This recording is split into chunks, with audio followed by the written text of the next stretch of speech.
Supposedly, Nikola Tesla made a remote control boat that he unveiled at some World's Fair or something like that. And, using, radio control signals, and people just kept insisting that there was like a trained monkey in there, or there were wires. Like, people just could not get their head around the wireless technology, and they thought it was just some scam. It's kind of come full circle now, where it's like, dude, that guy was like, when you read the history of how much he was just like, he was right about so much, but he was just bullied by Edison. Like, they did the equivalent today of, he's like, I invented something kind of neat. And they're like, shut up, incel, you fucking loser. You get no pussy, dude. You get no pussy. You're sitting there, look at your technique for electricity is killing elephants. Oh yeah. I mean, Edison, I think at one point put like of course he claimed it was some sort of hyperbole, but he was like, I'll give $20,000 to whoever can come up with this, whatever, some kind of switching relay problem or something. And like, supposedly like next morning or something, Tesla rolls in like, yo, here you go. And he was like, I didn't really mean that. Yeah. I'll take it. I'll take that and take a look. Asshole, but publicly electrocuting elephants and pets and doing all this smear campaign stuff on Tesla. He wanted people to know that what was it? Direct current was how dangerous it was and deadly it was. Any current's dangerous if you shock the shit out of something with it. I just don't like seeing them kill those elephants. I don't understand. I started looking into it because Donald Trump did that gibberish rant about the electric boats. Did you see that? Yeah, I sure did. My goodness, they gotta. There's no way. There's no reason for him not to have a working teleprompter. I don't get it. When he gets up there and it breaks, and there's not like a NASCAR pit crew of tech guys running up and like bringing in a whole new podium, like I don't know how that happens. Was he talking about like a big boat with a powerful electrical engine sinking and him getting shocked by it? You get electrocuted because there was a shark 10 yards away, and he's asking some guy. He keeps repeating again and again. No one's ever asked this question. They said no one ever asked this question. I think maybe it's my connection to MIT. His uncle taught at MIT. That's a polite way to be like, I'm baffled by the idiocy. I saw, like, speaking of AI and some of it being funny, I haven't seen Trump do that monologue, but someone put it into, that monologue on Jaws where the guy's like, 15 men went into the water. But only one came out of the water. Like, it was that, but him saying all that shit from Trump. Like, they told me it was a wonderful question, and I'd never been asked that before. He said, I'm a genius. He said, what if a boat goes down and there's a very powerful, sort of incredible magnetic engine of electricity on it, but there's a shark 10 yards away? What if should I take? And then at the end, I guess Trump ended it by saying, I'd take the electricity. I wouldn't want to deal with the shark. I want the electricity of the shark too. I don't know the answer though to his question. I want to be like, oh, you're so stupid, but low key, why is it I can touch the two poles of a battery, like a DC battery, and it's nothing? Yet when I do it with a wrench, it's a really big deal right away. Why does AC kill me, but DC's fine? But DC fucking hates wrenches. I can tell you that for sure. Mm-hmm. I'm confused. It has to do with the amperage more than the voltage.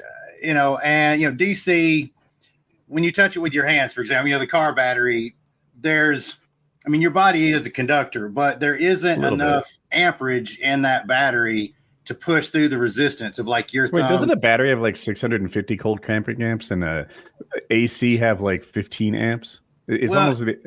Yes, but okay, I'm doing a poor job explaining it, but like the voltage is so much higher, you're cramming more energy into a given wavelength. Like that battery, yes, if you cross those terminals with a wrench, you've closed that circuit with the metal because the DC can push, the metal conducts well enough that it allows the current to flow on the DC. Whereas if you grab it at your house, that car battery is, let's see, what's the way to put it? It's cold cranking amps, but it's in a small battery. Whereas like, think about like water, like as a hose. Like if I take a bucket with a 2-inch hose and I turn the water on, that water is going to blast you in the face. But if I hook it to the bottom of a hydroelectric dam with 1 billion gallons of water behind it, that force is going to come. There's so much more power pushing it through. So like that little battery doesn't have, it's like getting slapped, but it's not like getting slapped by a truck. So you're not catching as much current because I've lit myself up with 12 volt and 24 volt plenty of times. You just don't have enough. There's not enough power behind it. Whereas when you tap into like a welder or a dryer plug or something at your house, you have, high tension lines carrying, thousands and thousands of volts pushing it down to you. I'm probably an actual electrician. I'm sure you can explain that better. The amperage, right? The voltage is pushing the amperage. So you've got a 12 volt battery pushing a lot of amps, but the resistance from your skin, it can't push that amperage into your body. Whereas something like a metal wrench, very conductive, and it immediately shorts. And your wall is kind of the opposite. You've got all that voltage and not a whole ton of amperage, but it's coming through a copper wire and it's continuous. I think in the water analogy, the voltage is the speed that's flowing through the hose, and the amperage is the diameter of the hose. And voltage times amperage is watts, but in this case it would be gallons, and that's the parallel. But I'm still a little bit twisted. Like, why is it voltage seems to work with bad conductors better than amperage does? And I don't know. Back to the boat. I don't know confused. I'll take the question is how that works. I don't know what happens. I know when you get those like lithium ion big car batteries wet, they have a meltdown, right? Like I've seen so many of them do that crazy fire that looks like science fiction, that blue crazy fire. They have to have a special firefighting kit to deal with electric car fires. Yeah, I have a buddy of mine's a firefighter, and they've had to deal with that a few times. Because like the lithium, it's almost like a fuel. It's the difference in like with gasoline, it's the gas vapor that's burning, not the liquid fuel. Whereas like a diesel, it's the actual fuel. Same thing with those lithium batteries. Like when it catches fire, that becomes like a literal fuel. It doesn't need to like blend with the atmosphere to burn. Like it would burn in a vacuum or underwater. We actually had to deal with that recently.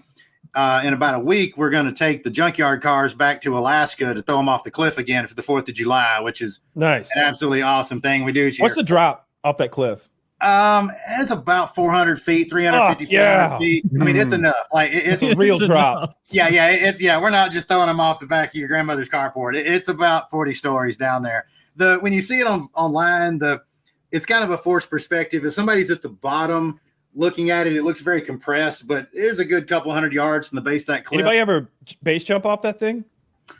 I don't think so. I mean, I want to be on top of the car. I want to be on the car that races over the edge and then jump like it's Grand Theft Auto or something and pull my chute. Oh, that'd be cool. That would be pretty rad. I mean, we got enough hang time on the truck the last time that you could have done that easily. There's about maybe a 80 or 100 foot vertical drop, and then you kind of hit like this debris field, all the stuff that's crumbled off over the years, and then it levels out. Oh yeah, man, it is so wild. So that car, I missed it last year. I was up in Prudhoe Bay, Alaska, doing a different thing in Alaska last year. But some buddies of ours took this Jurassic Park Explorer, and you can see like it's landing the level of the river down there. So like it's a drop. Yeah, it is. It is one of the most rock star things. Yeah, so that car is going to hit at the same level as those people in that water you see down there. Jesus. Yeah, That's awesome. awesome. Is violent. That's fun. It's so awesome. So Jay Roberts, who the crowd. has Any drug use down there? Oh, I'm sorry. Any drug use down there, or they keep it clean? I have never seen anything. That looks like a party crowd. I'm joking. There. It looks like somebody's passing around a fucking balloon of nitrous. I've never seen any drug use, or at least you can't prove I have. Everything I have seen up there has been straight up. So that whale came off the top of that car, and we were like taking numbers if somebody else would hit the whale, and sure enough, they did. It is hilarious. So Jay Roberts is a friend of mine. He's one of the cannonballers, and we're over here, this side. I'm backwards there. So Jay has the nonstop record and the self-drive record in a Prius. As Ed Bolian said, he's like the Valentino Balboni of the Prius. Like he has done multiple runs in this Prius, big fuel tank. He's got an off-road Prius. Like Jay's just a cool dude. He had this old junker Prius, and he was going to take it up there with us this year and yeet it off the cliff with these other cars we're taking. But because of that battery pack, it just wasn't safe, because if that battery pack were to rupture upon impact, there's just not a way handy to put it out down there.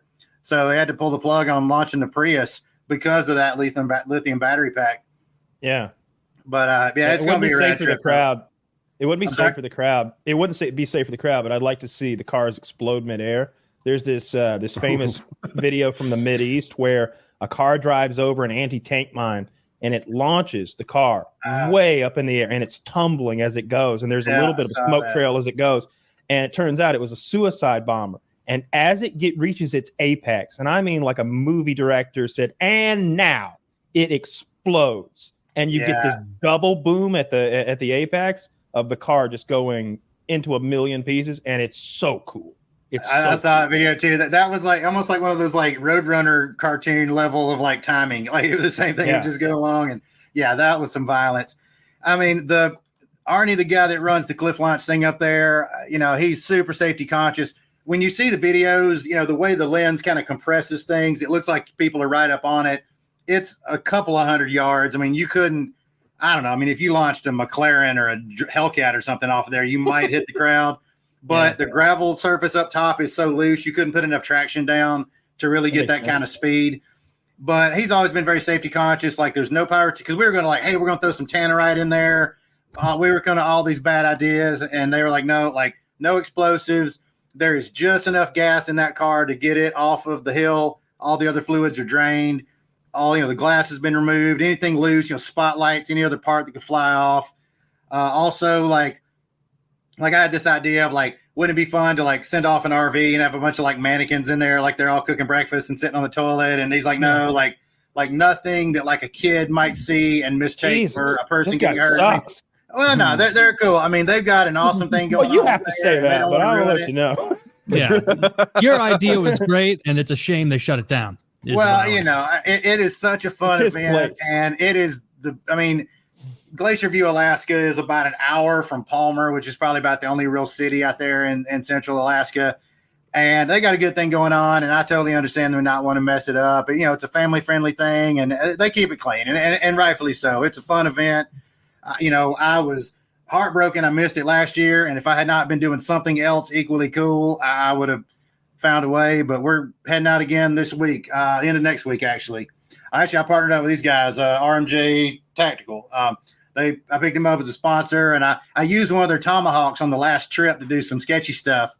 So they hooked us up to get up there again. We have an ambulance and a minibus and a minivan and a Chevy Cavalier are what we are launching this year.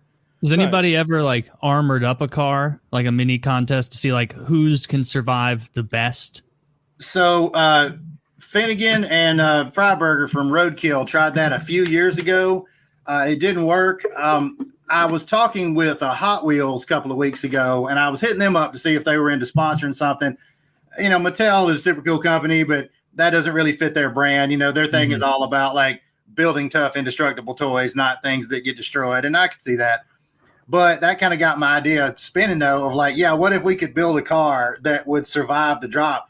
Because there's about 100-foot drop, but you land on this kind of a 45-degree slope of like gravel and kind of sand and stuff like that, which absorbs a lot of energy. In 2022, there was a Dodge Dakota that you probably could have driven out of there if our F-150 hadn't landed on it like a lawn dart. But like it just kind of hit and kind of gentle roll, and it was beat up. I think if you chained the axles where like you didn't get like a hyper extension and rip the axles out of it, if you chain the axles to the frame and roll cage the crap out of it, I bet you could drive something out of there. I mean, it just depends. If you land on the slope and tumble, if you make it all the way to the flat, no. I mean, you're hitting, 40-story vertical drop onto a rock face. I mean, it's just going to rip the engine internals out and shatter everything. But I'm surprised Hot Wheels didn't want to get on board because especially if you had a loop at the top of the hill where you could get something like that going. But the way to do that is two cars. You're going to destroy it. You do it like it's the Blues Brothers. You're going to need the Dukes of Hazzard. You're going to need the hero car and the sacrificial one. Yeah. With 20,000 people watching, it's all very like, sitting around Waffle House coming up with crazy ideas. It seems very technical, but when you're there, it's very like gladiatorial. Like, it's just they're blasting rock and roll music through the PA system. There's 20,000 people screaming their heads off. We're all up at the top. We have just sojourned these crap box cars for thousands of miles, fixing them with parts on the side of the road and bumming stuff off of people and just getting them there and like almost not making it and all the trials and tribulations. you know, when we sent the truck off, I think we launched a Dodge Charger police car, a Jaguar, an F-150 that year. Like, you know, we put an Iron Maiden CD in the truck, cranked it, pulled the knob off, just sent it to Valhalla. And like in situation, it's just this very like emotional, like smashing a guitar kind of thing. And all the technical stuff just goes out the window. You just want to see your car fly. You want to watch it get destroyed. You hope it's going to make the lake. You want it to fly cool. Like it's just such a visceral experience. When the Jag went off, that was I may have told this story the last time I was on here, but like the Jag went off just the coolest way. We tried to make the truck and the Jag hit in midair, which of course didn't happen.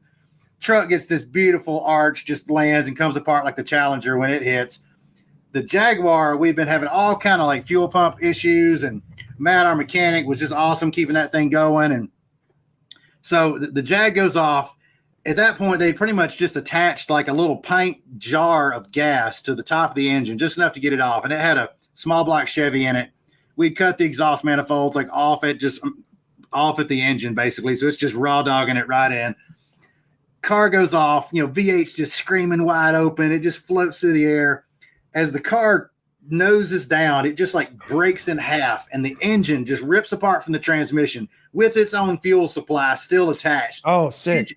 It just like rips open. It's like in Indiana Jones when the guy like shows his heart to him, you know, like the heart of the car just breaks in half. The engine goes flying. It's still got its own fuel supply. So there's like flames shooting out, just valves floating. It is screaming right at the point of red line. It is about to explode. It hits in the edge of the lake. Like the water just shatters it. You know, there's just fire and noise, and the car still tumbling down the mountain. 20,000 people are like screaming in slow motion. There's like heavy metal music blasting. We're all at the top, just devil horns and hugging each other and laughing and crying. And like, that was the last car. And like right after it hit, everybody just rushed the field, and all the spans are down there just tearing parts of the car off. And like, it's just such a like America rock and roll kind of experience that all the jokes and funny things that would have been cool just goes out the window, and you just are just hugging your friends and just jumping up and down. And it's awesome. It is a fun event. If you ever get a chance to participate, please go do it. It is so fun. And it's not hard to do. Just get some car that you can afford to throw off a cliff, which for us is about a $500 to $700 car. And if you go in with like 4 dudes, you're in it for about $150 a piece. Yeah. Just send it, man. The engine it's by awesome. itself is hilarious. I saw a motorcycle the other day that had a small block Chevrolet, and it's like, how much? The guy asked him, he's like, how much horsepower are you putting in that thing? 1,100. Like, he's just straddling a 427. 4 square inches of contact patch on the rear tire. What's he? It was a twin turbo 427 or some shit, and he's riding that bitch down the highway. Like, there's a company. That company's called Boss Hoss. I rode one of those years ago. It's made by a company called Boss Hoss, and you know, the engines are, I mean, they make a lot of power, but like you said, you can't put that much power down to the tire. What's scariest about them to me is that there's no transmission. Like, there's not enough room. So they pretty much just have a clutch, and you just disengage. Like there's no neutral. It's like when you roll up to a red light, like you just have to pull the clutch in and disengage the engine from the drivetrain and hope that clutch holds. Because if it doesn't, you're just going to get heated. Like, there's no way to stop it. There'd be enough room for like a CVT. Like that's what it should have. It's just like a, it's got that thing that expands and contracts instead of a gearbox. Yeah, that would work. That would work. Yeah, just packaging at that point, just squeezing it in there. But yeah, those things. Jay Leno's got that crazy one that's got the V10 out of the Dodge, right? Like the Viper engine. Oh yeah, that's right. That thing's called the Tomahawk. Yeah, that's a cool. Can we see a picture of Jay Leno's Tomahawk, Zach? It's fucking sick. I remember. Yeah, and it's actually 4 wheels, but they're all tucked together. And he is a cool dude. A car? He was on the Hot Wheels show with us. It's a bike. And I ran into him at SEMA too. Like, just like absolutely down to earth guy. It's like that, like the way Jay Leno was. Like, did you get to drive any of his fancy cars? Oh no, he drove one of ours, but no, he was like our like celebrity judge. Oh yeah, that thing is that is one of the coolest looking motorcycles. Isn't that the Batman motorcycle from the Christian Bale movies? Like it's similar. Chrome. Similar concept, that sort of hub center steering thing. Yeah, this looks easier to drive than a normal motorcycle. The Christian Bale one is in the vault at the Peterson Museum in LA. Yeah, I like My the lower new one back better. would The Robert hurt in 10 Pattinson minutes. Batman had like a Honda 750 Cafe Racer. That was Yeah, modified. yeah, the old school. That Yeah. was a cooler bike. Yeah, I thought the Batmobile from that movie, I think, was one of the cooler Batmobiles too. It was just like a trophy truck. You know, it just seemed. I liked that movie a lot. Like a lot of people hated on it, and I think loved people were like, you know, saw the That's cool. what Robert Pattinson, the Harry Potter kid, and they're like, oh, No, he's not Harry Potter. He's the Twilight kid. Okay, I never saw that, but He was in Harry Potter too. You're right. Yep, He was yep. Cedric Diggory.